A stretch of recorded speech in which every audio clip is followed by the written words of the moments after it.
Back here, first things first. Let's talk about yesterday's NBA trade deadline. A lot of movement, as expected. Clippers and Hawks swapped guards. Rajon Rondo for Lou Williams and 2 second-round picks. Let's focus on this for a second. This deal, obviously less about scoring, more about veteran leadership, at least for Ty Lue. And with that, we bring in Chris Broussard. Chris Broussard, I don't know why I called you Chris, never do it. How much better did the Clippers get by swapping Lou Williams for Rajon Rondo here? They improved greatly. There's no doubt about it. Now, like I said earlier, I still got the Lakers as the favorites if they're healthy in the West, but the Clippers certainly got closer to the Lakers. Look at it this way. If Rajon Rondo was on that team with the Clippers last year, do you think they lose to Denver? No. They win that series, get to the Western Conference, and take Rondo off the Lakers. I mean, that's how close this situation is. Playoff Rondo is a real thing. It's not just the eye test, which is extensive. It is statistically. He improves in scoring, in assists, in minutes played, in impact, all the way up till last year. And so that's legit. Yeah. And the Clippers they've been a little disappointed. They got on a nice little streak now. They've won 4 straight against some pretty good teams. But their problem has been down the stretch. All right, in the clutch, they put the ball in Kawhi's hands or Paul George's hands, and those guys can handle the ball and make some plays, but they're not great playmakers in the vein of a LeBron James where you just give them the ball and let them go. They degenerate the team into ISO basketball. The ball stops moving because those two aren't really playmakers. Now you get a Rondo in there, a point guard who can get guys in the right positions, who is a leader, who will get Kawhi the ball in his scoring spots. Same thing with PG3, knows how to win. This is big for them. They got much better. There's no doubt about it. Listen, Rondo's the best player in the league that averages 4 points a game. There's no doubt about it. Draymond's averaging a little more, so he'd be ahead of him. Listen, Broussard, can we put Broussard on the screen? This is a safe space, my friend. Let's unpack this for a moment, okay? First of all, they did just lose Lou Williams, who I'm old enough to remember. Lou Williams was a huge part of the reason last year's Clippers were going to win the title. The scoring off the bench, the scoring punch off the bench. But now they understand Lou Williams can't play in the playoffs, which they didn't understand last year, and so now he's gone. They are admitting, and I think you can admit this is the Clippers admitting their offseason coming off the failure of the postseason.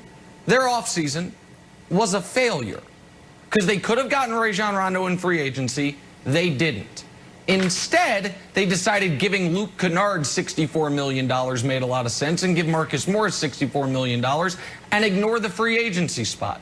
And now they have to trade for a guy who, if we were ranking free agent signings from this past offseason, do you know what would come in last of all the free agent signings by every team? The Hawks signing of Rajon Rondo.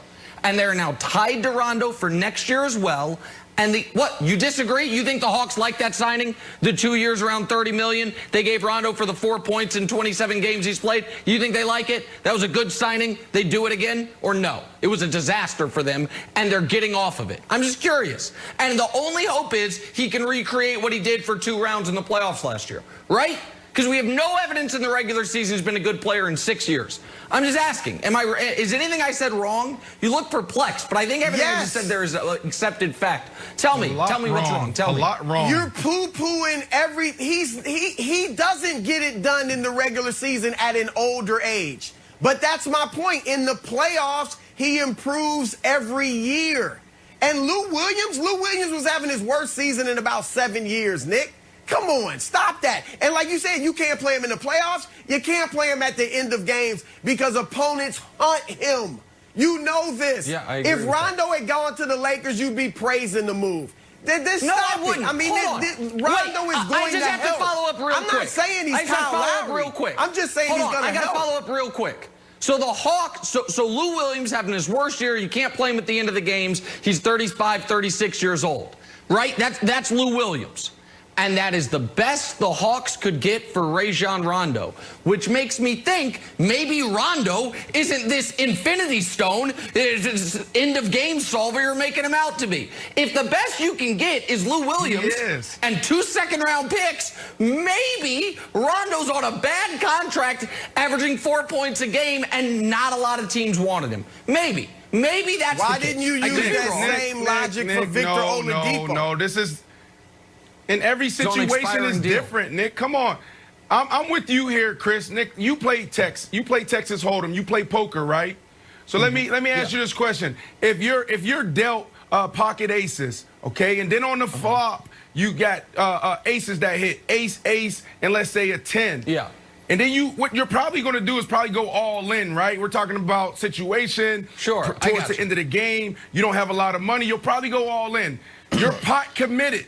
That's what you are. So then all of a sudden you get to the turn and it's like, I don't know if I'm drawing dead. You know, it might be equal with me and this guy who's still in, but you only have a couple bucks. You're going to throw those couple bucks in. I use that as an example because that's what's happening with the Clippers. The Clippers gave up 5 first-rounders to start this all-in approach and win-now mentality. Right. So now you go get. So now you go get Rondo for 2 second-rounders or whatever it is. In some cash, whatever the hell it is. It's like, who cares? We're already in this all-in approach, win-now mentality. We're pot committed, and absolutely what Chris just said is right. Like, it's about the playoffs. It's only for that one thing, the championship. This isn't a trend anymore about Rajon Rondo playing lights out in the playoffs. It's historically the precedent for him in his career. Just go back and look at it. So when you look at what Chris is saying, I think he's absolutely right. No, there's no doubt that playoff Rondo last year was a thing. There is no doubt about that. Yeah. But it's also true that for Rondo to be good, for Rondo to be used the year before. You mean the last time he was in the playoffs? New Orleans.